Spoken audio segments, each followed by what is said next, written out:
አንድ ምክር ዛሬ ውስጤ መጣ። ምክንያቱም የሆነ የሰማሁት ምክር ስላለ እኔም ለእናንተ ከተቀበልኩኝ ለእናንተም ላጋራ ብዬ ነው።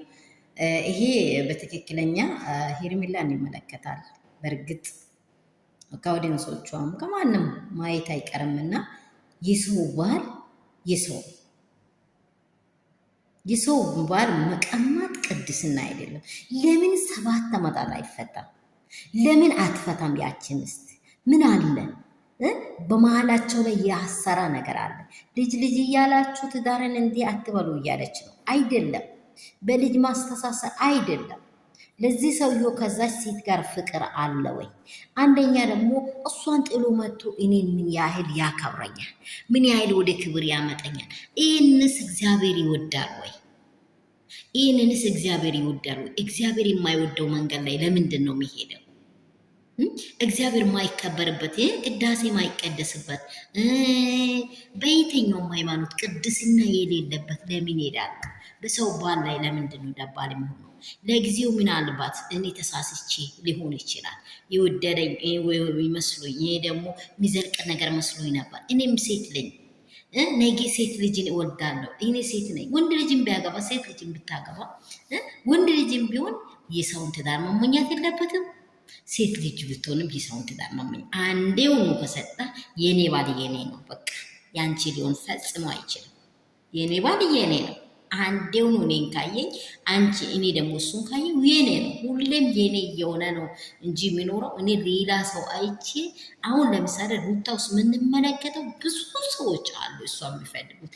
የምር ነው የምላችሁ፣ ብዙ ንጉሶች ይፈልጓታል። ግን ትዳሯ በቃ ፌሎሽፓን በቃ የመጀመሪያ ህይወቷን ማሳመር የምትፈልገው እንጂ አጣፍጥም።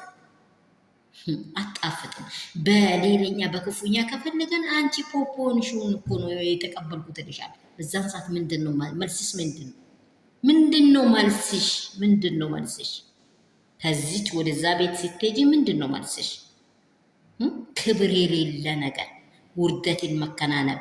ሰላም አደራችሁ፣ እንደምን አላችሁ? ሁሉ ሰላም፣ ሁሉ መልካም የኔ ውዶች፣ የኔ እንቆች ያላችሁበት ስፍራ ሰላምና ጸጋ ብዝት ይበልላችሁ፣ ብዝት ትርፍርፍ ይበሉልኝ። እግዚአብሔር ይጠብቃችሁ። በሀገር ውስጥ ከሀገር ውጭ ያላችሁ የወደ ቅመሞቼ፣ የኔ ውዶች፣ ጀግኖች፣ ሀያላኖች እናንተ ናችሁ። ተባረኩልኝ። ላይክና ሼር ሰብስክራይብ ማድረግ እንዳትረሱ። አንደኛ በሰው ሕይወት ላይ አትንጠለጠሉ። በቃ አትንጠለጠይ። በቃ ማንንም ብዬ አይደለም እዚህ ጋር የሚያወራው ስለ ሄርሜላ ነው። አትንጠለጣይ፣ በቃሽ። ወንድምሽ መክሮሻል፣ የሚበቃ ያህል ነግሯል። አይሆንሽም አብርሃም ብሏል። በቃ አብርሃም እኮ አይሆንሽም፣ አብርሃም አይሆንሽም። ሚሊዮን ወንዶች ቢወዱሽ አንቺን አድሉ ብሎ የነካሽ ወንድ ነው በቃ ህይወትሽ ላይ ተመስርቶ የሚኖረው እንጂ ሌላ ወንድ እኮ ምንም በቃ ነካርጎ መሄድ ነው። ሌላ ነገር ትርጉም የለም። ክብር አይሰጥም፣ ውርደት ነው። በገባሽበት ስፍራ እንዴ በእጅ ነው እየታየሽ የምትኖሩ። ውሽማዋን አያችሁት? ውሽማዋን የቀሌት ውሽማን እየተባልሽ ነው እንጂ ክብር አይሰጥሽም። ሩታን ንጉሶች ተነስቶ ይቀበሉሻል። አንቺ ግን ዝቅ ያለ ወንበር ነው የሚሰጥሽ።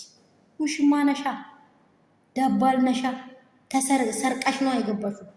ሌብነት ያከብራል እንደ ወንዶቼ? ሌብነት የት አክብሩ ያውቃል? ሌባ በሰው ፊት መቆም ይችላል? ያፍራል። በቃ ሌባ አይቆምም በሰው ፊት። ነውር ነው። ምንም ይዞ ውስጡ ላይ የተሸከመ እሷ ራሷ እኮ በቂጡ ቁስል ያለው ውሻ አይጮህም ነው ምንድን ነው የምትለው? አብስቶ አይጮህም ትላለች። እሷ ራሷ እኮ ተረትታለታለች። በቃ በእናትሽ ይብቃሽ። በቃ ውጪ ከአብርሃም እና ከሩታ ህይወት አንቺ ውጪ። እስቲ ገለል በይና ይኑሩ በቃ። እስቲ ወንድ ሴት ልጅ ከሆንሽ አብርሃም እኔም ተሳስቻለሁ፣ ከዚህ በኋላ እኔም ህይወቴን እመርጣለሁ፣ አንተም በህይወቴ ኑር። በቃ እኔ እንደ እህትነት እንደ ጓደኝነት ሰላም እልሃለሁ። ከዚህ ውጭ በሌላ ፌሎሽ አልገናኝም ብለሽ ቁርጠሽ ከውስጥሽ አውጥተሽ ጣይ። እግዚአብሔር ይህንን ሚሊዮን ነገር ይሰጥሻል። አይንሽ ያላየ ጆሮሽ ያልሰማ ነገር እግዚአብሔር ያደርጋል። ይህ ዛሬ ውርደትሽን ጥብ አድርጎ መልካም ነገርን ያደርጋል። እንዲህ ብትሆኚ ባይነኝ፣ እንዲህ ብትሆኚ ብትመለሽ በቃ ይህ ወደዝ ዓለም ሁሉ አንቺን እኮ የሚያየው ወንድ ሁሉ እኮ ሚዲያ ላይ እየታየሽ ነው። የከሊት ኧረ ነውር ነው። እባክሽን ኢቲ በእናትሽ ሄርሜላ በእናትሽ በክርስቶስ ህይወት ተመልሳ አትመጣም። ህይወት አንድ ናት። መኖርም ይሄ አንቺ ማትኖርበትን ህይወት የኔ ነው ብለሽ ከመረጥሽ ምን ዋጋ አለ? አትኖሪውማ አትኖሪው። የማትኖርበትን የማይኖርበትን ህይወት የኔ ነው ከተባለ ነውር ነው።